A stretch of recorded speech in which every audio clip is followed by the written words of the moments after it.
দেখলাম ফেসবুকে, আমি গণপতি সরকার হয়ে বলছি, ফেসবুকে দেখলাম মানে ওই নাতি আর ঠাকুমা বলাইছে বাড়িতে। হাসার কথা না, যদি কেউ দেখে তাকে অন্তস্থ করো। ওই বাবা দেখেছি নাতি ঠাকুমারে নিয়ে বলাইছে, মানে নাতির বয়সটা কত মনে হয়, ওই মনে হয় 16 হবে না, 14-16 হবে, আর ঠাকুমার বয়স 50-এর উপরে। এখন ও করছে আমার ঠাকুরের ছাড়া বাঁচবো না, আর ঠাকুমা করছে ওই শালারে ছাড়া আমি বাঁচবো না। কি সুখ পড়েছে ওই মশা আর মাসির ভিতরে প্রেম হয়েছে। তা মশা আর মাসির ভিতরে প্রেম হয়েছে, দুই পরিবারের থেকে কোনো রকম মানিয়েই নিচ্ছে না। এখন মশার পরিবারের থেকে হচ্ছে, মশা হচ্ছে ছেলে আর মাসি হচ্ছে মেয়ে। তা মেয়ে ডাকে করছে, মাসি ডাকে করছে, শালার অজাত, তুই প্রেম করবি, বিয়ে করবি, যা করবি কর, এটা জাতির পাদে কর। তুই লো মাসি, তুই একটা মাসি ছেলের সাথে প্রেম কর, তুই মশার সাথে প্রেম করতে গেলি কেন? বুঝিস কেনে? কামড় খাইয়ে বুঝিস কেনে?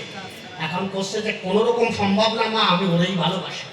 আর মশার বাড়ির থেকে করছে, তুইও তো জাত কম না, তুই মশা দিয়ে একটা প্রেম কর, একটা মশা মাইয়ের সাথে প্রেম কর, তুই ওর সাথে প্রেম করতে গেলি কেন? ও হচ্ছে মাসি, ভন ভন ভন ভন করে বেড়ায়, বসে ওরে স্যার আমি বাঁচবো না, আর ও তো মানে 20টার ভিতর থাকে। এখন করছে যে জায়গায় থাকুক মা, ওরেই ভালোবাসি। বাড়িতে মানে এরা কি করবে? দুইজনে পলাইছে। এখন দুইজনে পলাইছে, দুইজনে মন দিকে যে বিয়ে করেছে, বিয়ে করার পরে যাবে কোন জায়গায়? এখন ওই মাসি কি করছে, আমার একটা দিদি আছে, হ্যাঁ বারাসাত, বুঝলি, বারাসাত আমার একটা দিদি আছে, চল ওই বাড়ি গেলেই মনে হয় দিদি মানিয়ে নেবে। ঠিক আছে চল যাই। ওই দুইজনে ভন ভন করতে করতে উড়ে উড়ে গেছে। এখন ওই দিদি মাসির বাড়িতে ডাক দিয়েছে, ও দিদি। দরজা খুলছে, এখন দেখি তোর বোন আছে, মাসি, ছোট বোন। কি হয়েছে? কয় দিদি আমি বাড়ির থেকে পলাইছি, বিয়ে করেছি। তা বিয়ে করেছিস তো খারাপ না, তোর স্বামী কই? ডাক দিয়েছে, ভন ভন ভন ভন করি মাসি। এখন মাসি দেখে ওর কাছে মানে মশা দেখে, তুই জাতের তাদের আঘাত করলি কেন? বলছে দিদি তুইও যদি এরকম বলিস, তোর দ্বারা আছে একটু জায়গা। ঠিক আছে তুই আমার বোন, তোরে আমি ফেলাতে পারবো না, ঠিক আছে কথা নিবি, আজকের বাসরটা আমার বাড়ি বসেই করবি। সুন্দর করে বড় বোনই বাসর সাজাই দিয়েছে।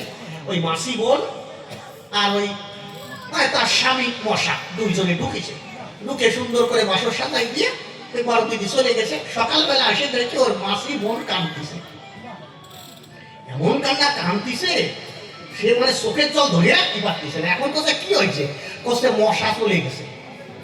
এই স্বামী চলে গেল তোর মানে কিরকম ভালোবাসিস, এক রাত আটকায় রাখতে পারলি না?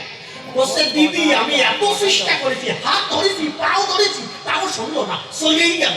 কিন্তু আমি বুঝতে পারলাম না কি ভালোবাসা।